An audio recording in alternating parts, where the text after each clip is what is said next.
கர்த்தராகிய இயேசு கிறிஸ்து நாமத்தினாலே உங்கள் யாவரையும் வாழ்த்துகிறேன்.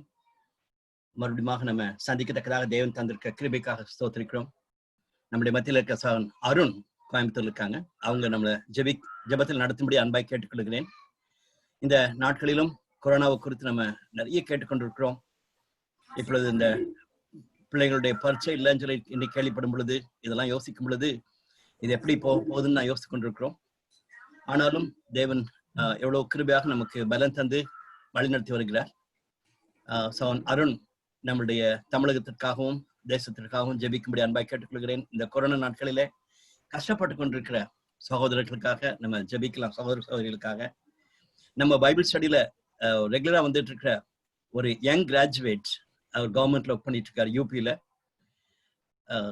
அபிஷியலா கல்கட்டா போன இடத்துல கொரோனால கஷ்டப்பட்டு ஹாஸ்பிட்டல் இருக்காரு. ஈவன் அவங்க வீட்டுக்கு கூட சொல்லலையா, பேரண்ட்ஸ்ட்டு சொன்னா ரொம்ப அழுவாங்கன்னு சொல்லிட்டு ஹாஸ்பிட்டல்ல இருந்து நேற்று நைட் ஜோமன் சொன்னாரு. இன்னைக்கு காலையில கூட கான்டாக்ட் பண்ணிட்டு இருந்தேன். ஹாஸ்பிட்டல் ஒன்றும் பிரச்சனை இல்லை, நல்லா இருக்கேன், ஆனாலும் வீட்டுக்கு இன்ஃபார்ம் பண்ணாம இருக்கேன், ஜோ பண்ணிக்கங்கன்னு சொல்லியிருக்காரு. இது மாதிரி அதெல்லாம் கேள்விப்படும் பொழுது ஆண்டவர் கிருபையாக நம்முடைய தேசத்தின் மேல இறங்கவும், குறிப்பாக தமிழகத்தினுடைய லீடர்ஸ்க்கு நல்ல ஞானத்தை தரத்தக்கதாகவும் இன்னைக்கு நம்மளுடைய பைபிள் ஸ்டடி ஆஸ்வதிக்கத்தக்கதாக அருண் நம்மளை ஜெபத்துல நடத்துவாங்க. நேசிக்கிற நல்ல ஆண்டவரே, இந்த அருமையான ஆண்டவரே மாலை வேலைக்காக உமக்கு நன்றி செலுத்துகிறோம், துதிக்கிறோம் கர்த்தாவே. ஆண்டவரே, விசேஷமாய் இந்த பைபிள் ஸ்டடியில நாங்கள் எல்லோரும் ஒன்று கூடி ஜெபிக்க, உம்முடைய வசனத்தை நாங்கள் கேட்க கர்த்தர் கிருபை கொடுத்ததற்காக கர்த்தருக்கு நாங்கள் நன்றி செலுத்துகிறோம். விசேஷமாய் ஆண்டவரே பிரசங்கி புஸ்தகத்தை நாங்கள் படிக்கவும் ஆண்டவரே நீர் எங்களுக்கு இந்த கிருபையை கர்த்தர் கொடுத்ததற்காக உமக்கு கொடான கோடி ஸ்தோத்திரம். விசேஷமாய் தகப்பனே ஆண்டவரே, இந்த வார்த்தைகள் எல்லாம் நாங்கள் கேட்கும் பொழுது ஆண்டவரே வானத்திற்கு கீழாக ஆண்டவரே எதுவும் உமக்கு புதியதல்ல என்பதை நாங்கள் உணர்கிறோம் கர்த்தாவே. அந்த அருமையான வசனங்கள் சொல்லுகிறது, அதன் காலத்துல கர்த்தர் நேர்த்தியாய் செய்து முடிக்கிறவர் என்பதை நாங்கள் வாசிக்கிறோம் தகப்பனே. அது போல ஆண்டவரே இந்த வானத்திற்கு கீழே பூமிக்கு மேலே கர்த்தாவே நீர் எல்லாவற்றையும் அறிந்து ஆராய்ந்து அதன் காலத்துல நேர்த்தியாய் வைத்திருக்கிறீர், அதற்காக ஸ்தோத்திரிக்கிறோம். ஆண்டவர், ஒருவேளை எங்களுக்கு இது வினோதமா இருக்கலாம் கர்த்தாவே, ஆனால் உமக்கு அது வினோதம் அல்ல. ஆண்டவரே நீரே எல்லாவற்றையும் உருவாக்கி இருக்கிறவர், உருவாக்கி கொண்டிருக்கிறவர், அதற்காக உமக்கு ஸ்தோத்திரம், உமக்கு நன்றி. விசேஷமாய் ஆண்டவரே இன்றைக்கு கொடுக்கப்பட்ட ஜெப குறிப்புகளுக்காக நாங்கள் செபிக்கிறோம். இந்த கொரோனாவின் நிமித்தமாய் இந்தியாவிலும் தமிழ்நாடுகளிலும் அநேக இடங்களிலே ஆண்டவரே அநேகர் பாதிக்கப்படுகிறதை நாங்கள் பார்க்கிறோம் கர்த்தாவே. விசேஷமாய் நாங்க எங்களுடைய ஒரு EU கிராஜுவேட்காக ஜெபிக்கிறோம். ஊபியில ஆண்டவரே கொரோனாவினால பாதிக்கப்பட்டு அட்மிட்டா இருக்கிறதை கர்த்தர் அறிந்திருக்கிறீர். ஆண்டவரே நீரே யெகோவா ராஃபா என்று அழைக்கப்படுகிற கர்த்தர், சுகமளிக்கிற கர்த்தர். உம்முடைய தழும்புகளினாலே நாங்கள் சுகமானோம் என்று சொல்லத்தக்கதாக கர்த்தாவே அவருடைய ஆண்டவரே இன்றைய தினத்துல இப்பொழுது கர்த்தாவே நீர் உம்முடைய தழும்புகளினாலே தொட்டு சுகப்படுத்துவீராக. எந்த விதமான பெரிய ஆண்டவரே பிரச்சனைக்குள்ளாக ஆண்டவரே போகாதபடி மகனை கர்த்தர் காத்து கொள்ளுவீராக. குடும்பத்துக்காய் செபிக்கிறோம், காத்து கொள்ளுவீராக. விசேஷமாய் இந்தியாவுக்காக, இந்தியாவில் இருக்கிற லீடர்ஸ்க்காக நாங்க ஜெபிக்கிறோம். மினிஸ்ட்ரி ஆஃப் ஹெல்த்துக்காக ஜெபிக்கிறோம், அண்ட் ஃபேமிலி வெல்ஃபேர்க்காக ஜெபிக்கிறோம். போதுமான காரியங்களை எல்லாம் அவர்கள் எடுத்து செய்ய கர்த்தர் கிருபை தாரும், ஞானத்தை தாரும். ஆண்டவரே விசேஷமாய் தமிழ்நாட்டில் இருக்கிறதான லீடர்ஸ்க்காக ஜெபிக்கிறோம். ஆண்டவரே நீர் நல்ல ஞானத்தை தாரும். ஆண்டவரே தக்க சமயத்துல தக்க ஆண்டவரே நடவடிக்கைகளை எடுத்து இந்த கொரோனாவை கட்டுப்படுத்த கர்த்தர் கிருபை தாரும்.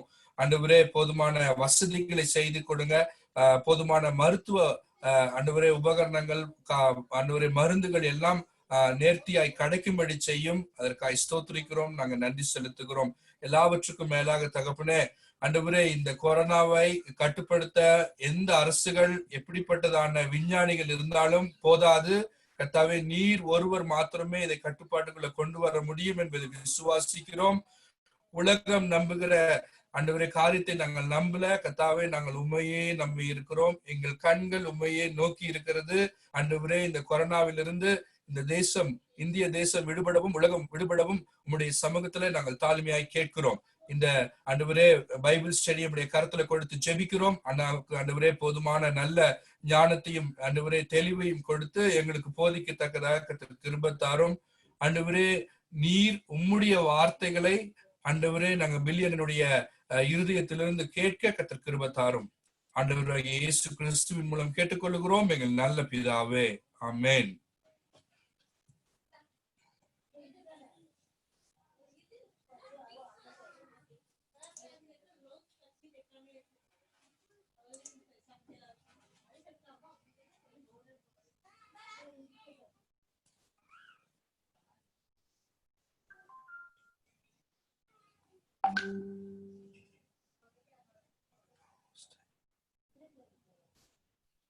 தேங்க்யூ அருண்.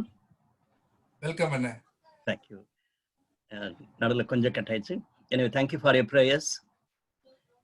கடந்த வியாழக்கிழமை பிலிப்பியர் 4ஆம் அதிகாரம் நம்ம டீச் பண்ணும் பொழுது சில தடங்கள் இருந்ததுனால அதுல ப்ராப்பரா ரெக்கார்ட் ஆகாம இருக்கிறது. அதை எடிட் பண்ணி உங்களுக்கு அனுப்பாம இருக்கிறோம். ஸோ டேலன் பார்னபாஸ் கேட்டதுனால இன்னைக்கு பார்க்கும் பொழுதுதான் கண்டுபிடிச்சோம் அது அனுப்பாம இருக்குன்னு சொல்லிட்டு அதை எடிட் பண்ண பிறகு நாங்கள் அனுப்பி வச்சிடுறோம். சாரி. நேத்து நம்ம இந்த ஞானம் என்ற காரியத்தை குறித்து நம்ம பேசி கொண்டிருந்தோம். விஸ்டம் லிட்ரேச்சர் அல்லது விஸ்டம் புக்ஸ் சொல்லிட்டு பழைய பாட்டுல 5 புத்தகங்களை நம்ம குறித்து பேசி கொண்டிருந்தோம். அதுல அல்டிமேட்டா பார்க்கக்கூடிய ஒரு காரியம் என்னன்னா, தேவனை அறிந்து கொள்வதும் தேவனுக்கு பயப்படுகிற ஒரு பயத்தோடு கூட தேவனை ஆராதிப்பதுதான் அதனுடைய முக்கிய நோக்கம் என்பதை நம்ம பார்க்கிறோம். தேவன் தரக்கூடிய ஞானம் மிக சிறந்த விதத்திலே காணப்படக்கூடிய ஒரு புஸ்தகமாக இருப்பதை நம்ம பார்க்கிறோம். அதிலும் குறிப்பாக நம்ம நேற்று நான் சொல்லல, அதிலும் குறிப்பாக நம்ம பார்க்கும் பொழுது தமிழ் இலக்கியத்துல தேவன் இவ்வளவோ ஆசீர்வாதத்தை தந்திருக்கிறார். ஒரு இந்த நாட்களிலே தமிழ் லாங்குவேஜ் உலகத்திலே ஓல்டஸ்ட் லாங்குவேஜ் சொல்லிட்டு பேசிக்கொண்டிருக்கிறாங்க. அப்படிப்பட்ட ஒரு நம்மளுடைய தமிழ் கலாச்சாரம், தமிழ் இலக்கியம் அதுல ரொம்ப நமக்கு ஆர்வம் காணப்படாட்டாலும் ஆசியா கண்டத்திலேயே முதலாவது வேத பகுதியாக நமக்கு தமிழ் பைபிள் கிடைத்திருக்கிறது. மிஷினரிமார் தமிழ்நாட்டுக்கு மிக அதிகமான பணிகளை செஞ்சிருக்காங்க, இதெல்லாம் பார்க்கிறோம். எனவே இந்த இலக்கியத்தின் மேலே அல்லது ஞானத்தின் காரியங்கள் குறித்து நம்ம அதிகமாக பார்க்கும் பொழுது தேவனை ஸ்தோத்திரிக்கணும். தேவனை நம்ம ஆராதிப்பது மட்டுமல்ல, தேவனுக்கு மகிமை கொண்டு வரத்தக்கதாக நம்முடைய பணிகளை நிறைவேற்றணும். பிரசங்கி புஸ்தகத்தை நம்ம பார்க்கும் பொழுது அது ஒரு ப்ரீச்சர் அல்லது டீச்சர் அல்லது ஸ்பீக்கர் என்ற 3 வார்த்தைகளும் உபயோகிக்கலாம். தமிழ்ல வந்து கிளியராகவே பிரசங்கின்னு போடப்பட்டிருக்கிறது. அவர் ஒரு போதிக்கிறவராக காணப்படுகிறார். சாலமோனுடைய லேட்டர் டேஸ்ல அவர் எழுதியிருக்க கூடும், தன்னுடைய அனுபவத்திலிருந்து அநேக காரியங்களை நான் கண்டேன் என்று சொல்லி, ஆனா எல்லாமே மாயையா காணப்படக்கூடியதுதான் என்று துவங்கி அநேக காரியங்கள் மாயை மாயை என்று சொல்லிக்கொண்டே போனதை நம்ம பார்க்கிறோம். அருண் ஜெபித்தது போல இந்த சூரியனுக்கு கீழே என்ற வார்த்தையும் அடிக்கடி வருகிறது. அதையும் பார்த்து சோர்ந்து போனவராக பேசினாலும் கூட நம்ம நேத்து பார்த்தோம், அனுபவிக்கணும். ஆண்டவருடைய கிருபையினாலே நமக்கு இருக்கிற காரியங்களை we have to really enjoy என்ற வார்த்தை 6 முறை வந்திருக்கிறது தான் மிக முக்கியம் என்பதை மறந்து போகக்கூடாது. பிரசங்கின்னு சொன்னா நமக்கு மாயை மாயை என்று நின்று விடாதபடிக்கு மாயின் மத்தியிலே இருக்கக்கூடிய அந்த மிகுந்த மகிழ்ச்சி என்ற ஒரு சத்தியத்தை நேற்று நம்ம பார்த்து கொண்டிருந்தோம். அது மட்டுமல்ல, நம்மளுடைய வாழ்க்கையை நம்ம பார்க்கும் பொழுது இந்த உலகத்தின் மக்களை போல அல்லது சாதாரண மனிதர்களை போல நம்ம பார்க்காதபடிக்கு தெய்வத்தினுடைய கண்ணோட்டத்தோடு கூட நம்முடைய வாழ்க்கையை பார்க்க வேண்டும் என்பது இந்த புத்தகத்துல தொடர்ந்து பார்த்து கொண்டுதான் இருக்க வேண்டிய சத்தியம்தான். ஆனா கடைசி அது முடிக்கும் பொழுது அதைதான் சொல்லுகிறார். 12ஆம் அதிகாரம் 11ஆம் வசனத்தை நம்ம மிஸ் பண்ணவே கூடாது. அந்த மெய்ப்பினிடத்திலிருந்து நான் பெற்றுக்கொண்ட வார்த்தையை நான் உங்களுக்கு சொல்லுகிறேன். நம்ம தேவனுக்கு பயப்படணும், அதோடு கூட தேவனுடைய வார்த்தைக்கு கீழ்ப்படினும் என்று சொல்றார். அது பிறகுதான் நான் நேற்று நைட் பார்த்துட்டு இருக்கும் பொழுது ரொம்ப இன்ட்ரெஸ்டிங்கா இன்னொரு கமெண்டேட் எழுதும் பொழுது இன்னொரு பாயிண்டையும் ஆட் பண்றாரு. 12ஆம் அதிகாரம் 1ஆம் வசனத்துல உன் சிருஷ்டி கர்த்தரை நினை என்று சொல்லுகிறார். அது வாலிபர்களுக்கு மட்டுமல்ல, நம்ம யோசிக்க வேண்டிய ஒரு காரியம். So we need to remember our creator, we have to fear God, அடுத்தது we have to obey God's word. ஒரு 3 பாயிண்ட் சொல்லணும்னா, நம்மளுடைய படைத்த தேவனை ஒரு நோக்கத்தோடு படைத்திருக்கிறார். அந்த தேவனை நம்ம அறிந்து கொள்ள வேண்டும். அவருக்கு கொடுக்க வேண்டிய பரிசுத்த பயம், நமக்கு கொடுக்க வேண்டிய கனம் நமக்கு காணப்படணும். அவருடைய வார்த்தையை கனப்படுத்துவதும் மிக அவசியம் என்று நம்ம குறித்திருக்கிறோம். இன்றைக்கு 3 பகுதியில இன்னைக்கு படிக்கணும்னு சொல்லிட்டு நான் விரும்புகிறேன். முதலாம் அதிகாரம் 12ஆம் வசனத்திலிருந்து 4ஆம் அதிகாரம் 3ஆம் வசனம் வரைக்கும் 3 ஒரு பெரிதான பிரிவாக பிரித்து நம்ம படிக்கலாம். நேற்று இந்த பிராட் அவுட்லைன் வாசிக்கும்போது நான் சொல்லிட்டு இருந்தேன், முதல் 2 அதிகாரங்களிலே அவர் தன்னுடைய தீசிஸ் மாதிரி அல்லது இதுதான் பிரச்சனை என்ற காரியங்களை சாலமோன் எழுதிவிட்டு 3ஆம் அதிகாரத்திலிருந்து அதை விளக்கி சொல்லக்கூடிய அநேக காரியங்களையும் சேர்த்து சொல்லுகிறார் என்று பார்க்கலாம். ஒரு விதத்துல பார்க்கும் பொழுது, இன்னொரு கமெண்ட்ரியில பார்க்கும் பொழுது அப்படிலாம் ரொம்ப பிரிச்சு பார்க்காதபடிக்கு நீதிமொழிகள் மாதிரியே பகுதி பகுதியா நிறைய காரியங்களை அவர் குறிப்பிட்டு சொல்லி கடைசியில தேவன் மட்டும்தான் நமக்கு வாழ்க்கையினுடைய பதில் என்ற காரியத்தை சொல்லி முடிக்கிறார் என்று பார்க்கலாம். எப்படி இருந்தாலும் சரி, இப்படி நம்ம பகுதியில படிக்கும் பொழுது இந்த பிக் பிக்சர் அல்லது இந்த புஸ்தகத்தினுடைய பெரிய சத்தியத்தை நம்ம அறிந்து கொள்ள நமக்கு முடியும். அதுல முதல் பகுதியாக நம்ம பார்க்கும் பொழுது முதல் 2 அதிகாரங்களில இந்த திருப்திக்காக ஏங்கி கொண்டிருக்கிற தேடிக்கொண்டிருக்கிற அந்த தேடுதலை நம்மளும் கண்ணோல பார்க்கிறோம். இன்னைக்கு அநேக மக்கள் இது சாட்டிஸ்ஃபை பண்ணிடாதான்னு சொல்லிட்டு துடிப்போடு இருக்கிறவங்க நம்ம பார்த்து கொண்டிருக்கிறோம். அதையும் இன்னைக்கு படிக்க போகிறோம். அதை தொடர்ந்து ஒரு இன்ட்ரெஸ்டிங்கான பேசேஜ் அருண் ஜெபித்தது போல இந்த நேரத்தை குறித்தான மிக அருமையான ஒரு காரியம் என்றதை சத்தியத்தை நம்ம இந்த புஸ்தகத்துல இருந்து, பிரசங்கி புஸ்தகத்துல இருந்து படிக்கிறோம். ரொம்ப இன்ட்ரெஸ்டிங். எல்லாம் மாயை என்று சொல்லி கொண்டிருக்க காலகட்டத்துல முதல் 2 அதிகாரத்தை சொல்லிட்டு 3ஆம் அதிகாரத்துல திடீர்னு ஒரு ஷிஃப்ட் மாதிரி கொண்டு போகிறார். ஆனா அதுல கிளியரா ஒரு மெசேஜ் இருக்கிறத நம்ம இன்னைக்கு பார்க்க போகிறோம். ஆனா அந்த நேரத்தை குறித்து கனெக்ட் பண்ணும் பொழுது மிக வருத்தமான ஒரு பகுதியை கொண்டு வருகிறார். ஒரு சமுதாயத்துல மிக பரிதாபமான அப்ரஷன் இருக்கிறத சாலமோன் பார்த்து வேதனைப்பட்டு அதையும் சொல்லுகிறத நம்ம பார்க்கலாம்.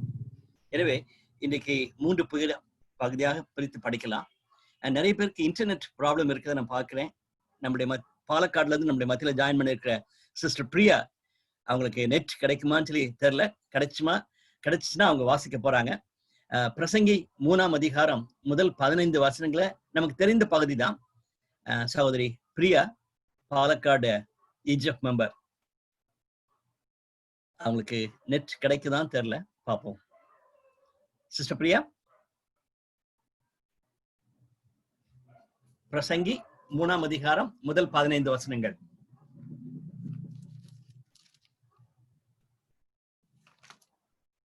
ஓகே, நானே வாசிக்கிறேன். பிரசங்கி 3ஆம் அதிகாரம். ஒவ்வொன்றிற்கும் ஒவ்வொரு காலம் உண்டு. வானத்தின் கீழே இருக்கிற ஒவ்வொரு காரியத்திற்கும் ஒவ்வொரு சமயம் உண்டு. பிறக்க ஒரு காலம் உண்டு, இறக்க ஒரு காலம் உண்டு. நட ஒரு காலம் உண்டு, நட்டதை பிடுங்க ஒரு காலம் உண்டு. கொல்ல ஒரு காலம் உண்டு, குணமாக்க ஒரு காலம் உண்டு.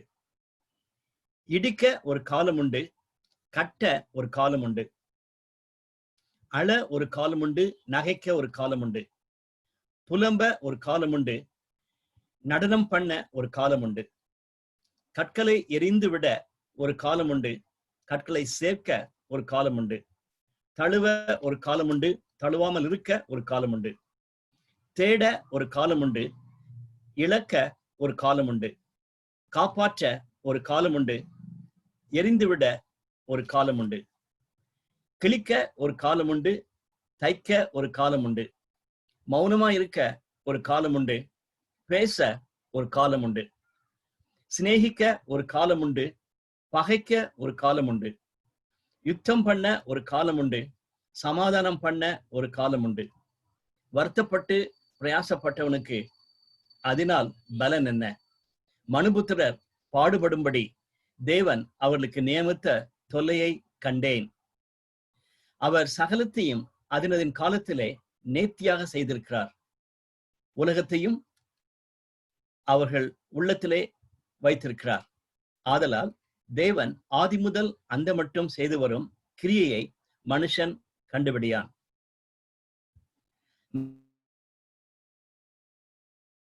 மகிழ்ச்சியா இருப்பதும் உயிரோடு இருக்கையில் நன்மை வேறு நன்மையும் மனுஷனுக்கு இல்லை என்று அறிந்தேன். அன்றியும் மனுஷர் யாவரும் புசித்து குடித்து தங்கள் சகல பிரயாசத்தின் பலனையும் அனுபவிப்பது தேவனுடைய அனுக்கிரகம். தேவன் செய்வது எதுவோ அது என்றென்றைக்கும் நிலைக்கும் என்று அறிவேன். அதனோடு ஒன்றும் கூட்டவும் கூடாது, அதிலிருந்து ஒன்றும் குறைக்கவும் கூடாது. மனுஷர் தமது சமூகத்தில் பயந்திருக்கும்படி தேவன் இப்படி செய்து வருகிறார். முன்னே நடந்தது இப்பொழுதும் நடக்கிறது, இனி நடக்க போறதும் முன்னுமே நடந்ததையே தேவன் விசாரிப்பார். இது தேவனுடைய வார்த்தை. ஒருவேளை இதை வாசிக்கும் பொழுதே நமக்கு ஆச்சரியமா காணப்படுகிறது. சாலமோன் நேரத்தை குறித்து, காலத்தை குறித்து எப்படி பேசுகிறான்னு சொல்லி சில நிமிஷங்கள் கழித்து இந்த பகுதியை நம்ம பார்க்கலாம். அதற்கு முன்பாக இருக்கிற அந்த பகுதியை நம்ம படிக்க வேண்டும். The search for satisfaction, அல்லது திருப்தி அடைவதற்காக ஏக்கத்தோடு எதிர்பார்க்க அல்லது செய்து கொண்டிருக்கிற காரியங்கள் என்று நம்ம பார்க்கலாம். நம்ம நேற்று வாசித்த பகுதியில பிரசங்கி முதல் அதிகாரம் முதல் 11 வசனங்களில அறிமுகப்படுத்துவது போல, இன்ட்ரடக்ஷன் போல காணப்பட்டது.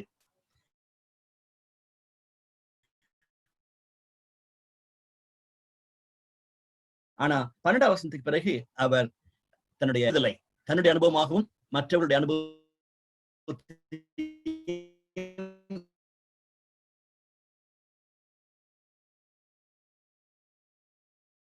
சேர்த்து சொல்லதான் நான் பார்க்கிறோம். நேற்று நான் யோசித்தேன், நான் செஞ்சேன்னு சொல்லிட்டு நான் வாசிக்க விரும்புகிறேன். 1ஆம் அதிகாரம் 12ஆம் வசனத்துல வாசிக்கும் பொழுது, பிரசங்கியாகிய நான் எருசலேமில் இஸ்ரவேலுக்கு ராஜாவாய் இருந்தேன். வானத்தின் கீழ் நடப்பதையெல்லாம் ஞானமாய் விசாரித்து ஆராய்ச்சி செய்வதற்கு என் மனதை பிரயோகம் பண்ணினேன். மனுபுத்திரர் இந்த கடும் தொல்லையில் அடிபடும்படிக்கு தேவன் அதை அவர்களுக்கு நியமித்திருக்கிறார். சூரியனுக்கு கீழே செய்யப்படுகிற காரியங்கள் எல்லாம் கவனித்து பார்த்தேன். இதோ எல்லா மாயையும் மனதுக்கு சஞ்சலவுமாய் இருக்கிறது. கோணலானதை நேராக்க கூடாது, குறைவானதை எண்ணி முடியாது. இதோ நான் பெரியவனாயிருந்து எனக்கு முன் எருசலேமில் இருந்த எல்லாரை பார்க்கிலும் ஞானமடைந்து தேறினேன். என் மனம் மிகுந்த ஞானத்தையும் அறிவையும் கண்டறிந்து நான் என் உள்ளத்திலே சொல்லிக் கொண்டேன். தொடர்ந்து அவர் தன்னுடைய அனுபவத்தை, அவர் தேடுதலை குறித்து பேசிக்கொண்டே போகிறார். 18ஆம் வசனம் வரைக்கும் நம்ம படிச்சு பார்க்கும் பொழுது அவர் அதுதான் சொல்லுகிறார். நான் இதெல்லாம் தேடினேன், நான் கவனமா கவனித்து பார்த்தேன் என்று சொல்லுகிறார். ஒருவேளை நம்ம வேதத்திலே வாசிக்கிறது போல 1 ராஜாக்கள் 9ஆம் அதிகாரம் 10ஆம் வசனத்துல மற்றும் மற்ற அந்த பகுதியில வாசிச்சு பார்க்கும்பொழுது அவருடைய ஞானத்தை குறித்து வாசிக்கிறோம். அவர் கட்டின அந்த ஒரு பெரிய அரண்மனையை குறித்து பார்க்கிறோம். இதெல்லாம் அவர் செய்த மகத்தான காரியங்கள் என்பதை நம்ம அறிந்திருக்கிறோம். 1 ராஜாக்கள் 9ஆம் அதிகாரத்துல நம்ம அவரை குறித்து அதிகமா வாசிக்கிறோம். அதில் நம்ம பார்க்கக்கூடிய காரியம் என்னவென்றால், அவர் அந்த காலத்துல ஞானத்தோடு இருந்தாலும் சரி, அவர் அநேக காரியங்களை சாதித்து முடித்தாலும் சரி, அதை தொடர்ந்து அவர் யோசித்து பார்க்கிறதாக இப்படி பார்க்கிறோம். ஞானம் என்ற வார்த்தையை அவர் இங்கு அதிகமாக உபயோகிக்கிறார். இன்னைக்கு நானும் நீங்களும் ஒருவேளை சாலமோனை போல அவ்வளவு ஞானம் படைத்தவளா இல்லவே இல்லை. காரணம், சாலமோனுக்கு தேவன் ஒரு விசேஷத்த ஞானத்தை கொடுத்ததாக நம்ம வேதத்துல வாசிக்கிறோம். ஆனாலும் நம்முடைய அனுபவத்திலையும் நம்முடைய வாழ்க்கையிலையும் தேவன் கொடுத்திருக்கிற வெளிப்பாடுகளையும் தேவன் கொடுத்திருக்கிற ஞானத்தையும் வைத்து நம்ம அடிக்கடி யோசிச்சது உண்டு. ஒவ்வொருத்தருக்கும் தேவன் ஒரு சில தாளந்துகள் கொடுத்திருக்கார். ஒவ்வொரு சூழ்நிலையில நம்மளை வைத்து ஆசீர்வாதத்தை கொடுத்து வழிநடத்தி வந்திருக்கிறார். பலதரப்பட்ட காரியங்கள். நான் இந்த பைபிள் ஸ்டடியில இருக்கிற ஒரு சிலரை பார்க்கும் பொழுதே நான் யோசிக்கிறது உண்டு. அவங்களுடைய விசேஷித்த தன்மையோடு கூட அவங்களுக்கு இருக்கிற ஞானம். நான் சொன்னது போல இந்த பிலிப்பியர் 4ஆம் அதிகாரத்தினுடைய பகுதி வரலன்னு சொன்னது வந்து சகன் தயல் பார்னபாஸ் சொல்லி சிவகாசி ஈஜப்ட்ல இருந்து தான் அவங்க போன் பண்ண பிறகு எனக்கு தெரிஞ்சிச்சு, அதை அனுப்பலன்னு சொல்லிட்டு. அவங்க எனக்கு பல ஆண்டுகளாக தெரியும், 40 வருஷமா தெரியும். அவங்க பாளையங்கோட்டை சென்ட் ஜான்ஸ் காலேஜ்ல படிச்ச பிறகு ஸ்பெஷல் எஜுகேஷன் சொல்லி அதை முடித்து விட்டு மன ரீதியிலே கஷ்டப்படக்கூடிய பிள்ளைகளுக்கு மத்தியில் ஒளி செய்யறாங்க. உன்னதமான ஒரு பணி. அவங்களுடைய ஸ்கூல்ல போய் நான் பார்த்திருக்கிறேன். அவங்களுடைய அந்த பிள்ளைகளுடைய ஆசீர்வாதத்தை இவங்க குடும்பத்தின் மூலமாக இந்த பிள்ளைங்க பெற்ற ஆசீர்வாதத்தை நான் பார்த்திருக்கிறேன். ஒரு ஸ்பெஷல் கிரேஸ் தான். அவங்க ஸ்பெஷல் ஸ்டூடெண்ட்ஸ், இவங்களுக்கும் ஒரு ஸ்பெஷல் கிரேஸ் கொடுக்கப்பட்டிருக்கிறது. அது வந்து ஒரு உன்னதமான ஒரு அனுபவம். மற்றவங்க போய் அதுல செய்யவே முடியாது. அவங்க மற்றவங்க போய் ஒரு வாரம் கூட அவங்களோட தங்கியிருக்க முடியாது. ஆனா இந்த தம்பதியார் பல பல ஆண்டுகளாக அவங்களோட கூட வாழ்ந்து இன்னும் சிறப்பான பணியை செய்து கொண்டிருக்கிறாங்க. எதுக்கு சொல்ல வரேன்னா, அப்படியாக ஒவ்வொருவருக்கும் வித்தியாசமான அனுபவங்களையும் வித்தியாசமான ஈடுபாடுகளையும் தேவன் கொடுத்திருக்கிறார். இது மாதிரி நிறைய சொல்லிக்கிட்டே போகலாம். சாலமோனுக்கு அப்படிப்பட்ட ஞானம் வந்திருக்கும் பொழுது அதை உபயோகித்து அவர் யோசித்து பார்க்கிறார். இன்னைக்கு உலகத்தின் மக்கள் நம்மளை போல கவனமா நம்மளை படைத்த தேவனுக்காகவும் படைத்ததனுடைய நோக்கத்தையும் அவர் நம்ம கொடுத்திருக்கிற ஞானத்தையும் நினைக்காதபடிக்கு தங்களுடைய சுயத்துக்காக, தங்களுடைய நலனுக்காகன்னு சொல்லிட்டு அந்த ஞானத்தை வைத்து வருகிறதா நாம் பார்க்கிறோம். அதெல்லாம் சூரியனுக்கு கீழே வீண் என்பதை சாலமோன் எடுத்து சொல்வதாக நாம் பார்க்கிறோம். 2ஆம் அதிகாரம் நம்ம எல்லாரும் அறிந்ததுக்குப்படி 2ஆம் அதிகாரத்துல ஒரு லிஸ்ட போட்டு அவர் சொல்லிக்கொண்டே இருக்கிறார். சாலமோன் தன்னுடைய அனுபவமாகவும் என்னெல்லாம் செய்ய வாஞ்சித்தார் என்ற காரியங்களை குறித்து சொல்லும் பொழுது திட்டமாகவே இந்த வார்த்தைகளை நம்ம வாசிக்கலாம். நான் சந்தோஷத்தினாலே சோதித்து பார்த்தேன், இன்பத்தை அனுபவி என்றேன், இதோ அதுவும் மாயா இருந்தது. நகைப்பை குறித்து அது பைத்தியம் என்றும் சந்தோஷத்தை குறித்து அது என்ன செய்யும் என்றும் சொன்னேன். Very true. அவளோட சந்தோஷமா இருந்துட்டா போதும்னு சொல்லிட்டு இன்னைக்கு வாலிப பிள்ளைங்க எத்தனையோ பேர் அப்படிப்பட்ட ஒரு தவறான காரியத்துக்குள்ள போய் கொண்டிருக்காங்க. குறிப்பாக இன்னைக்கு அந்த சோசியல் மீடியா மூலமாக சீரழிந்து போவர்களுடைய சந்தோஷம் என்று நினைச்சிட்டு சோசியல் மீடியால போய் மாட்டி தவிக்கிறவங்களுடைய எண்ணிக்கை வந்து அதிகமாக போய்கொண்டிருக்க நம்ம பார்க்கலாம். நம்ம வேதத்திலே வாசிக்கிறது போல, என் தேகத்தை மதுபானத்தால் சீராட்டி கொண்டிருக்கவும் மதியினத்தை பற்றி கொண்டிருக்கவும் என் உள்ளத்திலே வகை தேடினேன். வைன், நம்ம எல்லாரும் அறிந்திருக்கிறது படி தமிழ்நாட்டுல இந்த மதுக்கடை திறக்கணுமா வேண்டாமாலாம் சொல்லி ஒரு பெரிய பிரச்சனை எல்லாம் வந்து பிறகு கோர்ட்டுக்கெல்லாம் போய் அந்த மதுக்கடையை ஓபன் பண்ண பிறகு நடந்த காரியங்களை பார்க்கும் பொழுது மிக வேதனையான காரியங்கள் நம்ம அடிக்கடி பார்த்திருக்கோம், கேட்டிருக்கோம். ஆனா 40 நாளா இல்லாதபடிக்கு திடீர்னு கடையை ஓபன் பண்ண பிறகு இருந்த காரியங்கள் எல்லாம் எங்களுடைய பட்டணத்துல எல்லாம் 1 கிலோமீட்டர் கியூல நின்று போய் மது வாங்கினவங்க எல்லாம் உண்டு, 1 கிலோமீட்டருக்கு மேல. அப்படிப்பட்ட காரியங்கள்லாம் பார்க்கும் பொழுது மிக வேதனையாக காணப்படுகிறது. ஒருவேளை நம்ம வந்து உடனே சொல்லலாம் அப்படி நம்ம இல்லைன்னு சொல்லிட்டு. ஆனா நான் இந்த இடத்துல சொல்ல விரும்புற ஒரு காரியம் என்னன்னா, அது வந்து ஒரு அடிக்ஷன். இந்த காரியங்களை பார்க்கும் பொழுது அதை நான் சொல்றேன். வேர்ல்ட்லி பிளஷர்ஸ் சொல்லும் பொழுது உலகத்துல கொடுக்கிற காரியங்கள் சந்தோஷத்தை கொடுக்குன்னு சொல்லிட்டு ஒரு சிலர் சும்மா விளையாட்டுக்காக செய்யக்கூடியதா பார்க்கலாம். ஆனா நிறைய பேர் வந்து அதுக்கு அடிமைகளாக போய்விடுறாங்கன்னு சொல்லி பார்க்கிறோம். ஈவன் 2வது அவர் குறிப்பிட்டிருக்கிற காரியத்தை பார்க்கும் பொழுதே, நான் வேலை செய்தேன்னு சொல்றாங்கல்ல, நான் பெரிய வேலைகளை செய்தேன், எனக்காக வீடுகளை கட்டினேன், திராட்சை தோட்டத்தை நாட்டினேன் சொல்லிட்டு அவர் உண்டாக்குனது கட்டினது நம்ம வாசிச்சது போல 20 வருஷம் கழிச்சு அவர் ஒரு பெரிய தேவாலயத்தை கட்டினார், தன்னுடைய பெரிய ஒரு பேலஸையும் கட்டினார். எல்லாரும் போய் பார்த்து ஆச்சரியப்படுற அளவுக்கு அவர் கட்டினதாக நம்ம பார்க்கிறோம். இன்னைக்கு தாஜ்மஹாலை போய் நம்ம பார்த்து ஆச்சரியப்பட்டு கொண்டிருக்கிறோம். ஆனா அவர் பல பல ஆண்டுகளுக்கு முன்பாகவே அப்படிப்பட்ட ஒரு உன்னதமான ஆலயத்தையும் தன்னுடைய வீட்டையும் கட்டினான்னு சொல்லி பார்க்கிறோம். அதுவும் அப்படிதான். அவரோட பணம் இருக்கிறது, ஆட்கள் இருக்கிறாங்க, அதனால அவர் பெரிய வேலை செய்தான்னு சொல்லி சொல்றது மட்டுமல்ல, இன்னைக்கு தங்களுடைய சந்தோஷத்தை நிறைப்பதற்காக சொல்லிட்டு some people wanted to work. அதுக்கு ஆங்கிலத்தில் ஒரு நல்ல வேர்டு உண்டு, ஒர்க்கஹாலிக்னு சொல்லுவாங்க. ஒர்க்கஹாலிக் எப்படி வந்து ஒயின்னால ஆல்கஹாலிக் போறதோ அதே மாதிரி ஒர்க்கஹாலிக். அவங்களுக்கு சந்தோஷம்லாம் வேலை செஞ்சுட்டே இருக்கிறது தான், சும்மா இருக்கவே மாட்டாங்க. அண்ட் அது வந்து ஒரு தவறான ஒரு காரியம். ஹார்ட் ஒர்க்கிங் கண்டிப்பா தேவை. நான் பல ஆண்டுகளுக்கு முன்பாக நெய்வேலியில ஒரு தடவை டிராவல் பண்ணிட்டு இருக்கும் பொழுது அங்க நிறைய கொட்டேஷன்ஸ் போட்டுக்கிட்டே இருப்பாங்க. நான் சொல்றது ஒரு கிட்டத்தட்ட 35 வருஷத்துக்கு முன்னால. அங்க நம்ம பழைய பிரைம் மினிஸ்டர் இந்திரா காந்தியுடைய ஒரு கொட்டேஷன் இருந்துச்சு, there is no substitute for hard work. அதை நான் அடிக்கடி யோசிக்கிறது உண்டு. there is no substitute for hard work. கடினமா வேலை செய்யறதுக்கு வந்து ஒரு சப்ஸ்டிடியூட்டும் கிடையாது. ஆனா ஒர்க்கஹாலிக்கா போகிறது வந்து ஒரு அடிமைத்தனம். நான் ஒர்க் பண்ணிக்கிட்டே இருந்தாலும் எனக்கு சந்தோஷம் இருக்குன்னு சொன்னா ஐ பிகேம் அன் ஒர்க்கஹாலிக். அதனால தயவுசெய்து ஹார்ட் ஒர்க்கிங்க்கும் ஒர்க்கஹாலிக்கும் உள்ள வித்தியாசம் நம்ம பார்த்துக்கொள்ளணும். And we can not be an workaholic. அதே மாதிரிதான் ஞானத்தோடு கூட வைன், அடுத்தது வேலை செய்வதுன்னு பார்க்கிறோம். அதை தொடர்ந்து 8ஆம் வசனத்துல வெள்ளியையும் பொன்னையும் ராஜ சம்பாதத்தையும் மகான்கள் பொருட்களையும் சேர்த்தேன், சங்கீதக்காரர்களையும் மனுபுத்திற்கு இன்பமான பலவித வாத்தியங்களையும் சம்பாதித்தேன். சம்பாதிக்கிற காரியம் தப்பே கிடையாது. நம்ம வெல்த் இருக்கிறது தப்பே கிடையாது. ஆனா பவுல் தீமோத்தேயுக்கு எழுதும் பொழுது 1 தீமோத்தேயு 6ஆம் அதிகாரம் 10ஆம் வசனத்துல சொல்வது போல பண ஆசை எல்லா தீமைக்கும் வேறா இருக்கிறது. பணம் கிடையாது, பணம் அல்லது வெல்த் தீமைக்கு வேறு கிடையாது. ஆனா பண ஆசை தான் எல்லா தீமைக்கும் வேறா இருக்கு. அது மட்டுமல்ல, அதன் நிமித்தமாக தங்கள் விசுவாசத்தையும் கெடுத்துக் கொள்ளுகிறார்கள் சொல்லிட்டு பவுல் தீமோத்தேயுக்கு எழுதும் பொழுது எழுதுகிறார். எனவே இந்த பகுதியை நம்ம வாசித்து பார்க்கும் பொழுது சாலமோன் சொல்வது மிக மிக உண்மை. இன்னைக்கு தங்களுக்கு சந்தோஷம் வரணும்னு சொல்லிட்டு அல்லது ஏதாவது ஒரு திருப்தி வரணும்னு சொல்லிட்டு பலர் பல இடங்களிலே தேடிக்கொண்டிருக்கிறார்.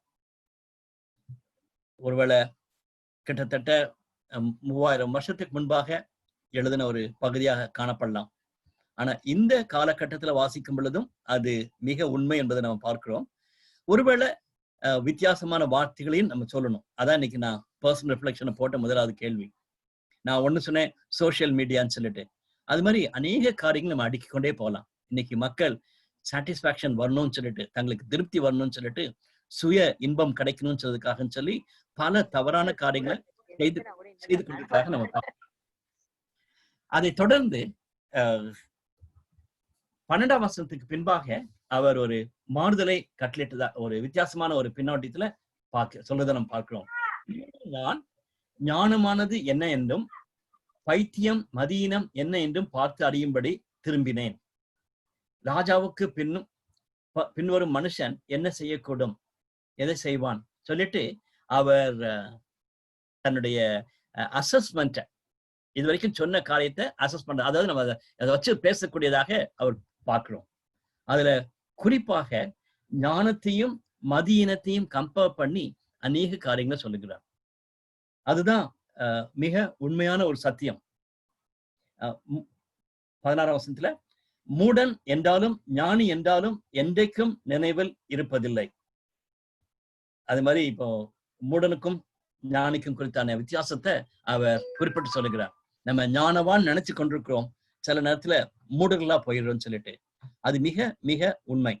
இன்னைக்கும் ஒரு சிலர் நம்ம பார்க்கும் பொழுதே பார்க்கலாம், அவங்க எல்லாம் வைஸ் பீப்புள் நம்ம நினைச்சிட்டு இருக்கோம். ஆனா மடத்தனமாக அல்லது மூடத்தனமாக அவங்க பேசுறதும் செய்யறதும் இன்னைக்கு சமுதாயத்துல திருச்சபையில காணப்படுறதை நம்ம பார்க்கும் பொழுது வேதனைப்படுகிறோம்.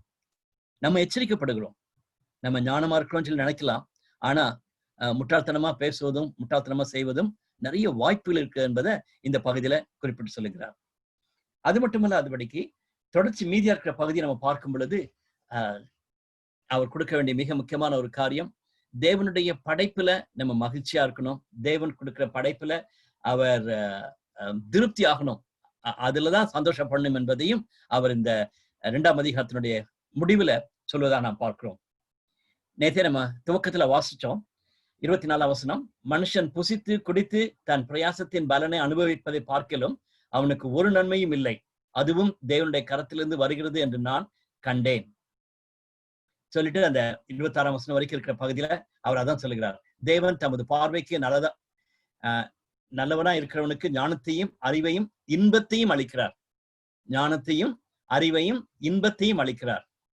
பாவம் செய்கிறவனுக்கோ தமது பார்வைக்கு நல்லவனா இருக்கிறவன் வசமாய் வைத்து விட்டு போகும் பொருட்களை சேர்த்து குவித்து வைக்கும் தொல்லையை அவனுக்கு நியமித்திருக்கிறார். இதுவும் மாயையும் மனதுக்கு சஞ்சலவுமா இருக்கிறது. தேவன் நம்மளை ஆசீர்வாதமான பிள்ளைகளாக சந்தோஷமான பிள்ளைகளாக படைத்திருக்கிறார்.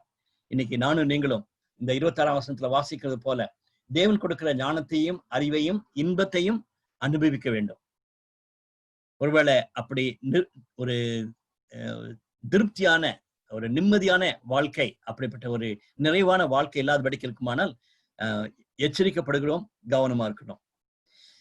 இந்த பைபிள் ஸ்டடியில ஒரு சில தம்பிமார் தங்கச்சிமார் நீங்க ஜாயின் பண்ணிருக்கீங்க. ஒருவேளை நீங்க சொல்லலாம், அங்கிள் நீங்க ரிட்டையர்ட் ஆயிட்டீங்க, நீங்க வயசானவங்க, நீங்க அதை சொல்லலாம், சாலமோனோட சேர்ந்து நீங்க சொல்லலாம், என்னுடைய காரியம் வித்தியாசம் நீங்க சொல்லலாம். பட் கண்டிப்பா இல்லவே இல்லை. இங்க பைபிள் ஸ்டடியிலே என்ன மாதிரி ஒரு சில சீனியர்ஸ் எங்களோட இப்போ பைபிள் ஸ்டடியில கலந்து கொண்டிருக்காங்க. நீங்க எங்கள்கிட்ட ஒவ்வொருத்தையும் கேட்டீங்கன்னா நாங்க அதை தான் சொல்லுவோம். உங்கள மாதிரி நாங்க இருக்கும் பொழுது நாங்க எடுத்த தீர்மானங்கள் தான் இன்னைக்கு இப்படி இருக்க முடிகிறது.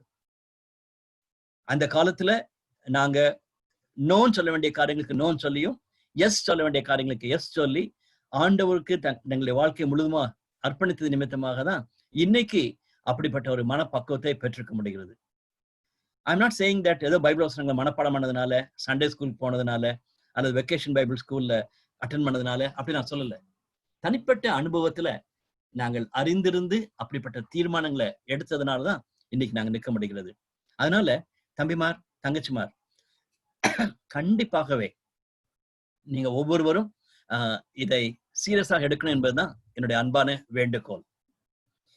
அது மட்டுமல்ல, நேத்து கூட பைபிள் ஸ்டடி முடிச்ச பிறகு திருப்பதி ஈயூல இருந்து ஒரு ஸ்டூடெண்ட் என்னோட கான்டாக்ட் பண்ணிட்டு இருந்தாங்க. அவங்களுக்கு எழுதும் பொழுதுதான் நான் யோசித்தேன், ஒருவேளை இது எல்டர்லி பீப்புளுக்குன்னு சொல்லி நான் சொல்லவே மாட்டேன். ஒவ்வொருவரும் வயதுல கூடிக்கொண்டே போகிறோம். இப்போ நீங்க ஈயூ ஸ்டூடெண்ட்ஸா இருந்தீங்கன்னா நான் உங்களுக்கு என்ன சொல்ல விரும்புறேன்னா, யூ ஆர் ஆல்சோ இப்போ சீனியர். உங்களுடைய சண்டே ஸ்கூல் நாட்கள் நினைச்சு பாருங்க, அல்லது யங் ஏஜ்ல, அதாவது 5வது 6வது படிக்கும் பொழுது இருந்த நண்பர்கள் அப்போ இருந்ததுக்கும் இப்போ நீங்க காலேஜ்ல, ப்ரொஃபஷனல் காலேஜ்லயோ அல்லது ஒரு ஆர்ட்ஸ் காலேஜ்ல நீங்க படிச்சுட்டு இருக்கும் பொழுது கண்டிப்பா அப்படிப்பட்ட சிறு பிள்ளைகளுக்கு நீங்க சீனியர் தான். எப்படி நாங்க உங்களுக்கு கம்பேர் பண்ணும்போது நாங்க சீனியர் ஆக்கமோ, அதே மாதிரி நீங்களும் இப்பவுமே சீனியர் ஆயிட்டீங்க. அதை நீங்க நினைச்சு பார்த்தீங்கன்னா ஒரு பயத்தோடும் பயபக்தியோடும் வாழணும்.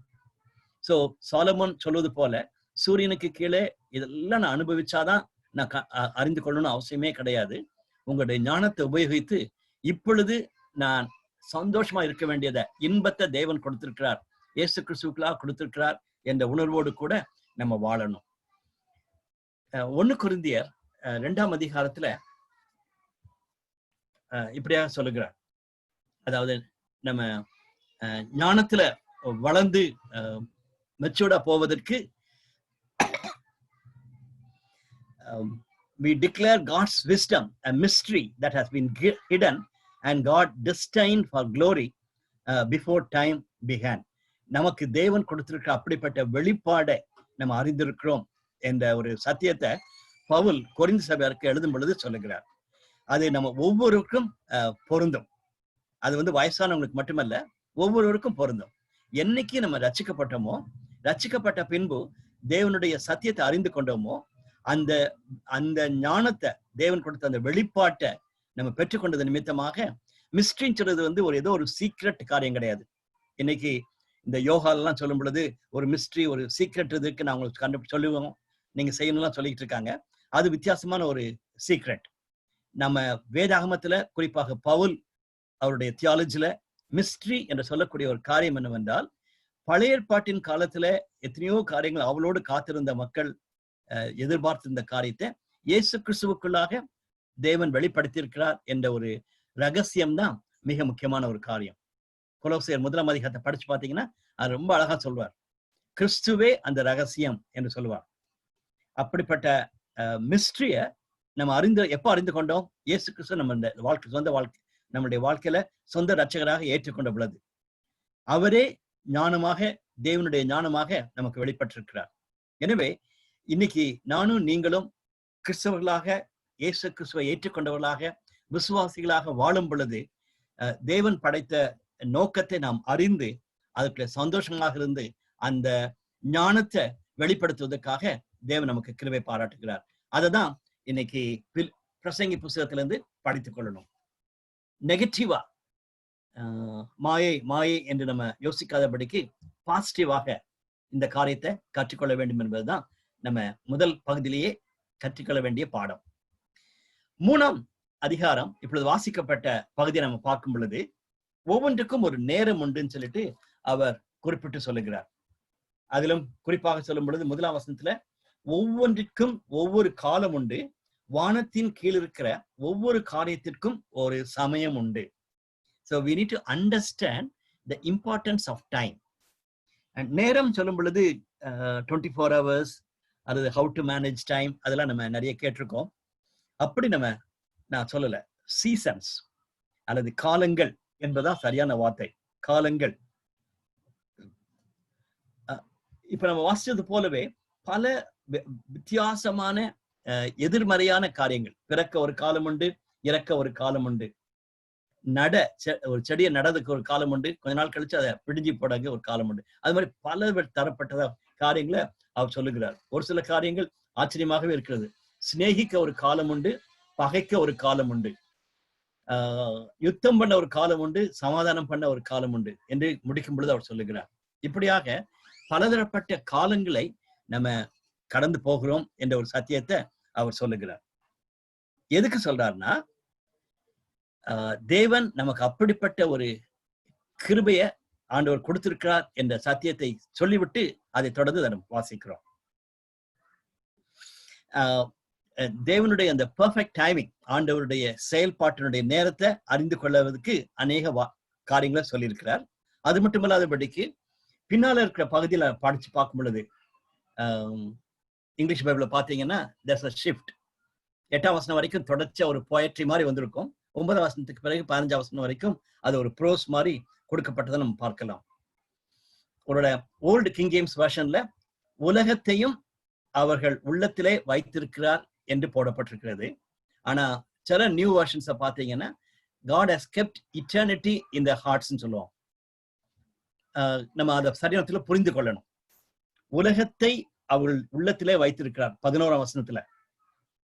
வழக்கமா நம்ம கல்யாண கார்டுல அதை போட்டுருவோம். சகலத்தையும் அதன் காலத்திலே நேர்த்தியாக செய்திருக்கிறார். எனவே இந்த பொண்ணு மாப்பிள்ளுடைய வாழ்க்கையில இது நேர்த்தியா செய்திருக்கான்னு சொல்லி பெற்றோர் மிகுந்த மகிழ்ச்சி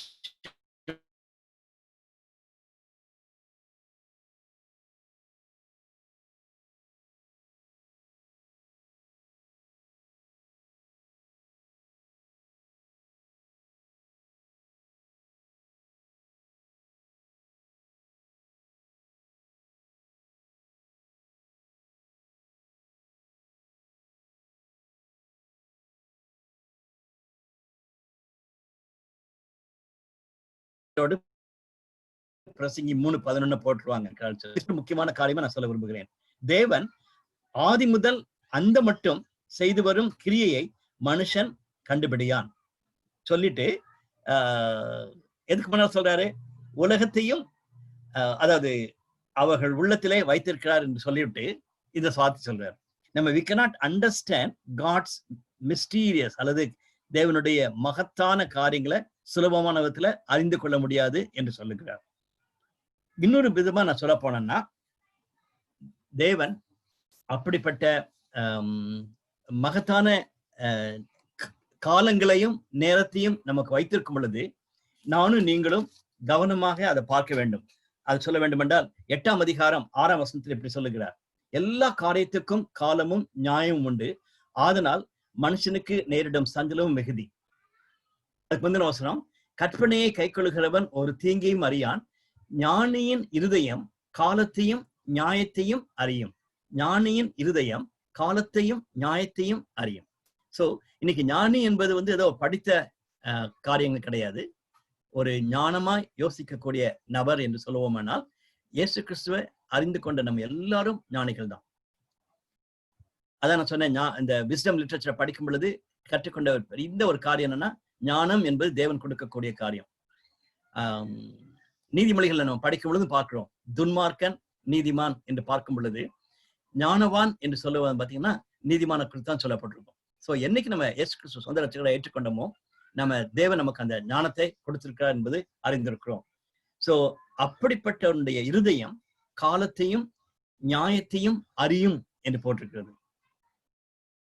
There is a proper time and procedure for every matter என்பதை நம்ம அறிந்து கொள்கிறோம்.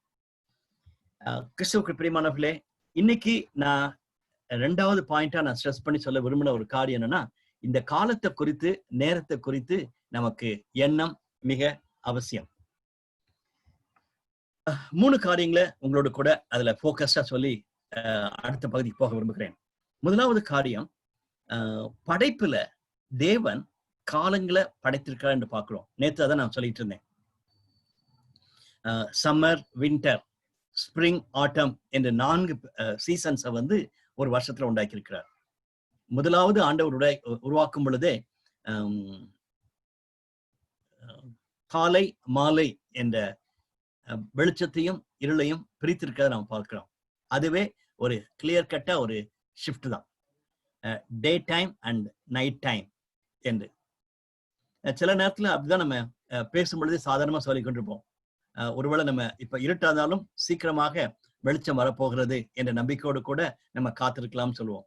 அதை நம்ம ஸ்பிரிச்சுவலா சொல்லும் பொழுது there is a dark period in our life. ஆனா டெஃபினட்டா the sun will come.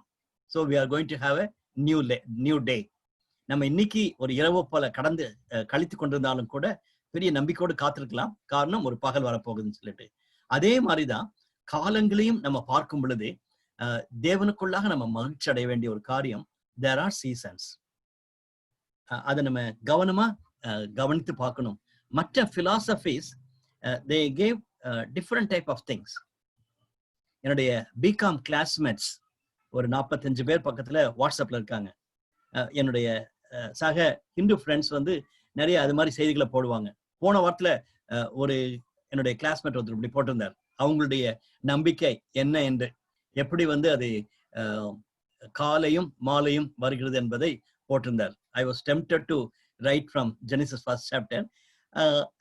எதுக்கு ஆர்கியூ பண்ணணும்னு சொல்லிட்டு நான் விட்டுட்டேன். But every philosophy has one point to say. இந்த சீசன்ஸை பற்றி சில காரியங்கள் உண்டு. அதே மாதிரி இந்த பல பிறவிகள் பெற்று இந்த சைக்கிளிக் பர்த்தும் அதிகமாக சொல்லக்கூடிய இந்த சமுதாயத்தில் நம்ம வாழ்ந்து கொண்டிருக்கும் பொழுது நம்மளுடைய அண்டர்ஸ்டாண்டிங் ஆஃப் காட்ஸ் கிரியேஷன் கண்டிப்பாக மிக மிக முக்கியமான ஒரு காரியம். இதுல மட்டுமல்ல, எல்லா காரியங்களிலும் ஆண்டவருடைய படைப்பை குறித்தான அறிவு நமக்கு மிக தேவை. 2வது காரியம், the wisdom of life is to interpret the time.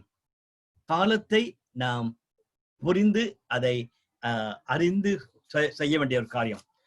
லூக்கா 12ஆம் அதிகாரத்துல பார்க்கும் பொழுது இயேசுவானவர் அந்த பரிசேயர்களை பார்த்து பேசும் பொழுது இதை சொல்லுகிறார். உங்களுடைய 56ஆம் வசனம், லூக்கா 12:56 நான் வாசிக்கிறேன். மாயக்காரரே, பூமியின் தோற்றத்தையும் வானத்தின் தோற்றத்தையும் நிதானிக்க உங்களுக்கு தெரியுமே, இந்த காலத்தையோ நிதான போகிறது என்ன? இந்த அதாவது வானத்தையும் பூமியை நீங்க பார்த்து அந்த தோற்றத்தை வைத்து நீங்க கண்டுபிடிக்கிறீங்க. அதுக்கு முந்தின வசனம், தென்றல் அடிக்கிறது நீங்கள் காணும் பொழுது உஷ்ணம் உண்டாகும் என்று சொல்லுகிறீர்கள், அந்தபடியே ஆகும். அல்லது மேற்கு மேலம் எழும்புகிறதை நீங்கள் காணும் பொழுது மழை வரும் என்று சொல்லுகிறீர்கள், அந்தபடியே ஆகும். பூமியின் தோற்றத்தையும் வானத்தின் தோற்றத்தையும் நிதானிக்கிற உங்களுக்கு இந்த காலத்தையோ நிதானியாமல் போகிறது என்ன என்று அவர் கேட்கிறார். That's a very important question. இன்னைக்கு உலகத்தின் ஞானத்தோட நம்ம எதை அதன்னு சொல்லி நம்ம நிதானிக்கிறோம். ஆனா நம்மளுடைய காலத்துல நடக்கிற காரியங்களை, நம்மளுடைய குடும்பத்துல சமுதாயத்தில் நடக்கிற காரியங்களை இன்டர்பிரட் பண்ண முடியாதபடிக்கு நம்ம தவித்தோம் என்றால் ஆண்டவர் அதுதான் கேட்கிறார். இன்னைக்கும் இந்த பிரசங்கி புஸ்தகத்தை படிக்கிற நாம் ஒவ்வொருவரும் மிகுந்த ஜாக்கிரதையா இருக்கணும். ஒருவேளை கொரோனாவுடைய இன்டர்பிரிட்டேஷன் மட்டுமல்ல, கொரோனாவை குறித்தான செய்திகளை மட்டும் நம்ம பேசணும்னு யோசிக்க வேண்டாம். நம்மளுடைய சமுதாயத்தில் நடக்கிற காரியங்கள், நம்முடைய திருச்சபையில் நடக்கிற காரியங்கள், நம்முடைய ஊழியத்தில் நடக்கிற காரியங்கள், நம்மளுடைய குடும்பத்தில் நடக்கிற காரியங்கள், தனிப்பட்ட வாழ்க்கையில நமக்குள்ளே நடக்கிற காரியங்களையும் நாம புரிந்து கொண்டு கடவுளுடைய சீசன்ஸ் படி அதை நம்ம இன்டர்பிரட் பண்ணுவதற்கு நமக்கு தேவன் கிருபை தரணும். நம்ம எவ்வளவு தூரத்துக்கு அதுல தெளிவா இருக்கணும்னு சொல்லிட்டு எனக்கு தெரியல. பட் இந்த பகுதி நான் படித்த பிறகு more and more I am convinced நம்மளுடைய அந்த சீசன்ஸ், நம்மளுடைய வாழ்க்கையில இருக்கிற சீசன்ஸை வந்து கவனமா கவனிக்கணும்னு சொல்லிட்டு. ரோமர் 13ஆம் அதிகாரம் 11ஆம் வசனத்தை இப்படி போட்டிருக்கிறது. நித்திரை விட்டு எழுந்திருக்கிற தக்க வேலை என்று நாம் காலத்தை அறிந்தவர்களாய் இப்படி நடக்க வேண்டும். நாம் விசுவாசிகளான பொழுது ரட்சிப்பு சமீபமாய் இருந்ததை பார்க்கலும் இப்பொழுது அது நமக்கு அதிக சமீபமாய் இருக்கிறது. அதாவது நம்மளுடைய ஆவிக்குரிய வாழ்க்கையில நம்ம தொடர்ந்து முன்னேறி போகும் பொழுது ரட்சிப்பு என்பது நம்ம எல்லாரும் அறிந்திருக்கிறோம். பிலிப்பியர் 2ஆம் அதிகாரம் 13ஆம் வசனத்திலிருந்து படித்த பகுதியில் நம்ம படிச்சு பார்த்தோம். அதாவது ரட்சிக்கப்பட்டிருக்கிறோம், தொடர்ந்து தேவனோடு கூட சேர்ந்து இருக்கக்கூடிய ஒரு விடுதலையின் வாழ்க்கைக்கு நம்ம இன்னும் அதிகமாக நெருங்கி கொண்டிருக்கிறோம். அதற்கு காலத்தை அறிகிற அறிவை நமக்கு வேணும். நாம் காலத்தை அறிந்தவர்களாய் இப்படி நடக்க வேண்டும் என்று ரோமாபுரிக்கு சொல்லுகிறார். இதே சத்தியத்தை பவுல் எபேசியருக்கு எழுதும் பொழுது எபேசியர் 5ஆம் அதிகாரத்தில் அது சொல்லுகிறார். காலத்தை புரிந்து கொண்டு ஞானமாய் நடந்து கொள்ளுங்கள் என்று சொல்லுகிறார். எனவே இன்னைக்கு பிரசங்கி புத்தகத்தை படிக்கும் பொழுது புதிய பாட்டிலிருந்து ஆண்டவராகிய இயேசுவானவரும் பவுலும் சொன்ன இந்த காரியங்களை மறந்து போகக்கூடாது. we need to interpret the timing. நான் எவ்வளவு தூரத்துக்கு உங்களுக்கு எக்ஸ்பிளைன் பண்ணேன் எனக்கு புரியல. ஆனா என்னுடைய வாஞ்சி என்னன்னா, நம்ம காலத்தை நடக்கிற சூழ்நிலைகளையும் காலத்தையும் நிதானித்து ஒரு விசுவாசியாக பைபிள் பிலீவிங் கிறிஸ்டியனாக அதை புரிந்து அதை அறிந்து கொள்வது அவசியம் என்றுதான் சொல்ல விரும்புகிறேன். மூணாவது பாயிண்டையும் இந்த பேசேஜில் படிக்கும்போது பார்க்கிறோம். இட்டர்னிட்டி பற்றி போட்டிருக்கிறதுனால there's a real tension. அதாவது இப்போ அடுத்தது வருங்காலம், அடுத்த ஃபியூச்சர்ல என்ன நடக்க போகுது என்ற காலத்தை சொல்லும் பொழுது ஒரு திட்டமாகவே சொல்ல முடியாது.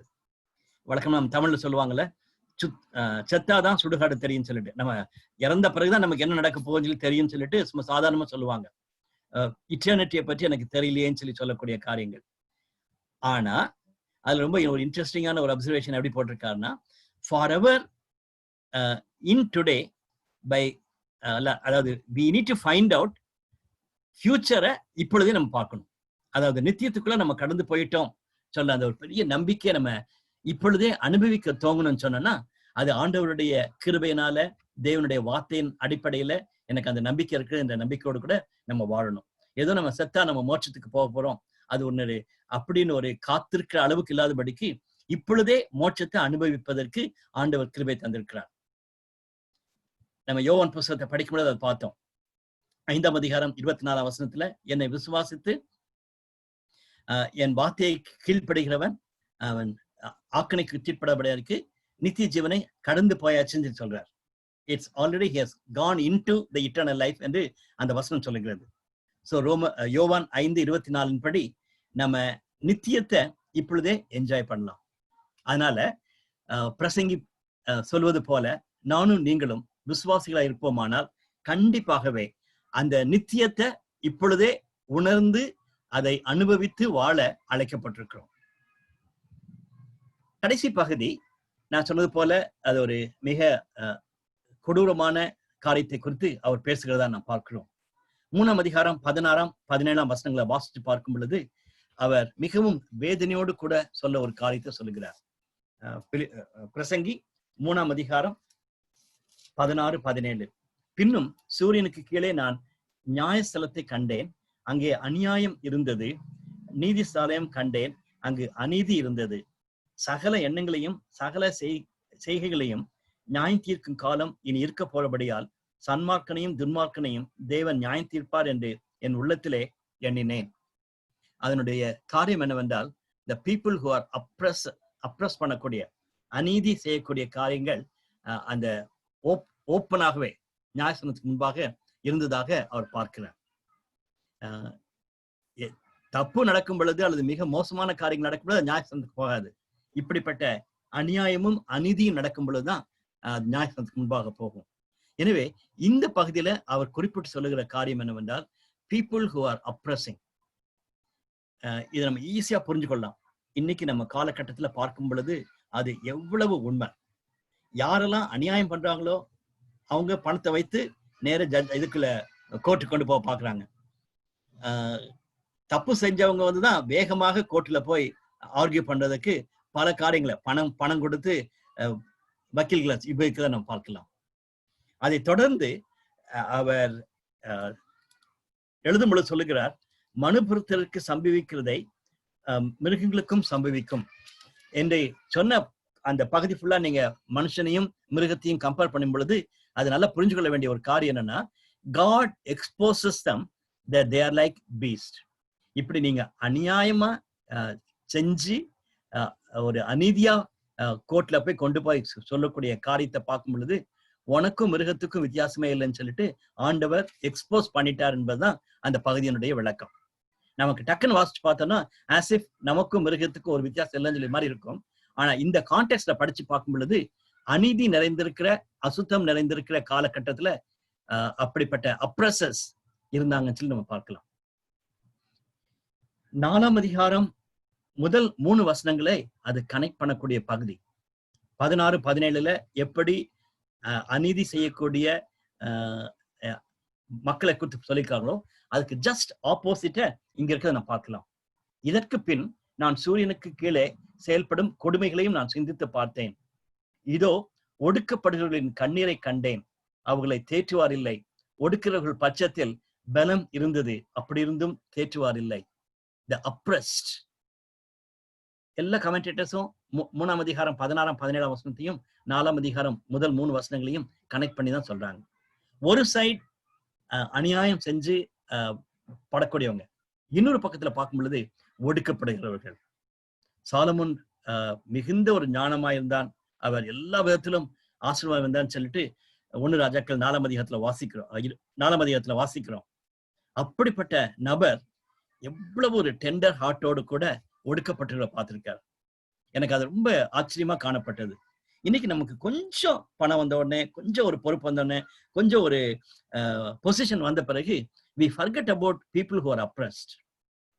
நம்ம உண்டு, நம்ம காரியம் உண்டு, நம்ம பெரிய ஆளானா எப்படி ஆகலாம், இன்னும் எப்படி பணத்தை சேர்க்கலாம்னு சொல்லி இருக்குமே ஒழிய ஒரு அண்டர் ப்ரிவிலேஜ் பீப்புளை குறித்தான ஒரு கரிசனை குறைஞ்சு கொண்டே போகிறது. கிறிஸ்துவுக்குள் பிரியமானவர்களே, பழைய ஏற்பாட்டை நம்ம கவனமா படிச்சு பார்க்கும் பொழுது திட்டமா நம்ம அறிந்திருக்கிறது என்னன்னா, தேவன் ஏழைகளையும் ஒடுக்கப்பட்டவர்களின் தேவன் என்று நம்ம பார்க்கிறோம்.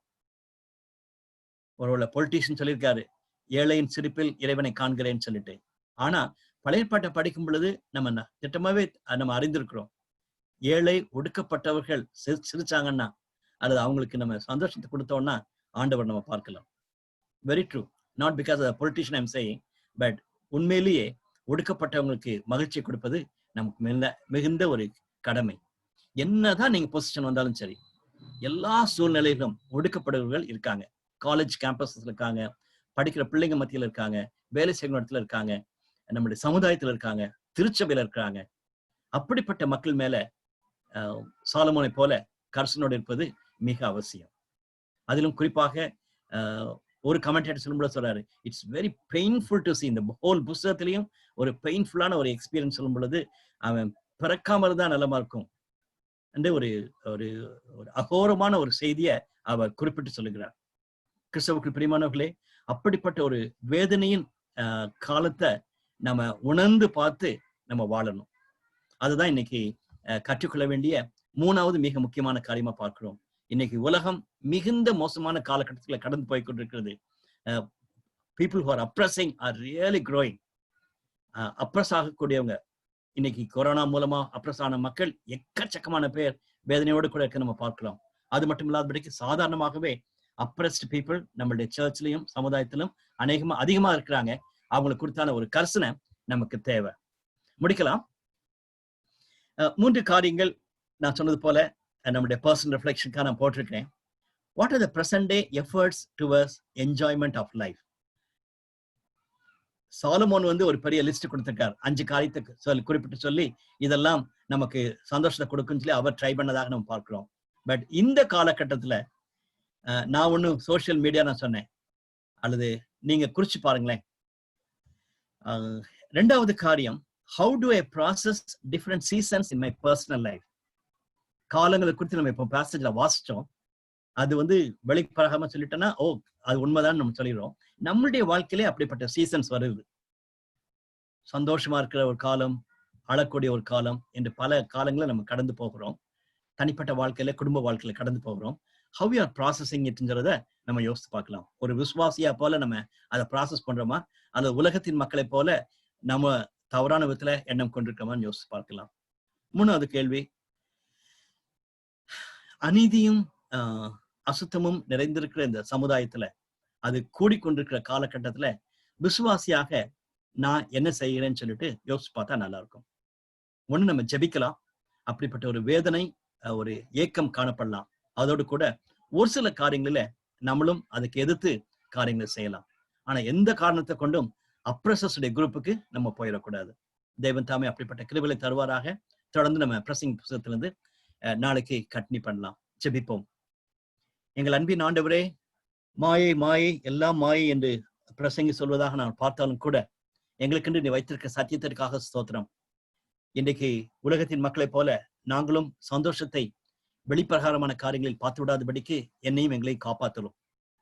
அதே போல எங்களுடைய குடும்பத்திலும் எங்களுடைய நண்பர்கள் மத்தியிலும் அநேகர் தவறான இடங்களிலே போய் கர்த்தாவே சந்தோஷத்தை தேடும் பொழுது அவர்களுக்கு நாங்கள் உதவி செய்யத்தக்கதாக நீர் கிருபை பாராட்டும். ஆண்டவரே, ஒவ்வொருற்றுக்கும் ஒரு காலம் உண்டு. நாங்கள் வேதத்திலே வாசிக்கிறோம். இந்த ஜெபத்திலே, இந்த பைபிள் ஸ்டடியில் கலந்து கொண்டிருக்கிற யங் ஸ்டூடெண்ட் ஃப்ரெண்ட்ஸ்க்காக நாங்கள் ஜெபிக்கிறோம். தங்களுடைய காலத்தை குறித்து அவர்கள் மிகவும் ஞானமாய் நடந்து கொள்ளத்தக்கதாக அவர்களுக்கு கிருபை பாராட்டும். குடும்பத்தின் மக்களுக்காக நாங்கள் ஜெபிக்கிறோம். பெரியவர்களுக்காக நாங்கள் ஜெபிக்கிறோம். நாங்கள் ஒவ்வொருவரும் பயத்தோடும் பயபக்தியோடும் எங்களுடைய காலத்தை உணர்ந்தவர்களாக வாழ ஞானத்தை எங்களுக்கு நீ தொடர்ந்து தாரும். ஆண்டவரே, இந்த அநீதி நிறைந்த உலகத்திலே நாங்கள் வாழ்ந்து கொண்டிருக்கிறோம். நாங்கள் அப்படிப்பட்டவர்களாய் எந்த காரணத்திலும் அவர் இருந்து விடாதபடிக்கு, மற்றவர்களை நாங்கள் அப்ரஸ் பண்ணி விடாதபடிக்கு, ஆண்டவரை ஒடுக்கி விடாதபடிக்கு எங்களுக்கு கிருபையாக பலன் தாரும். ஆண்டவரே, அப்படிப்பட்ட தவறான காரியத்தை செய்து விடாதபடிக்கு அந்த காரியம் மிக வேதனையான ஒரு காரியம், மிகவும் பரிதாபமான ஒரு காரியம் என்று உணர்ந்தவர்களாய் வாழ எனக்கும் எங்களுக்கு உதவி செய்யும். தொடர்ந்து புத்தகத்தை படிக்கும் பொழுது எங்களுக்கு தெளிவை தாரும். இயேசு கிறிஸ்துவின் ஜெபிக்கிறோம் நல்ல பிதாவே. ஆமேன்.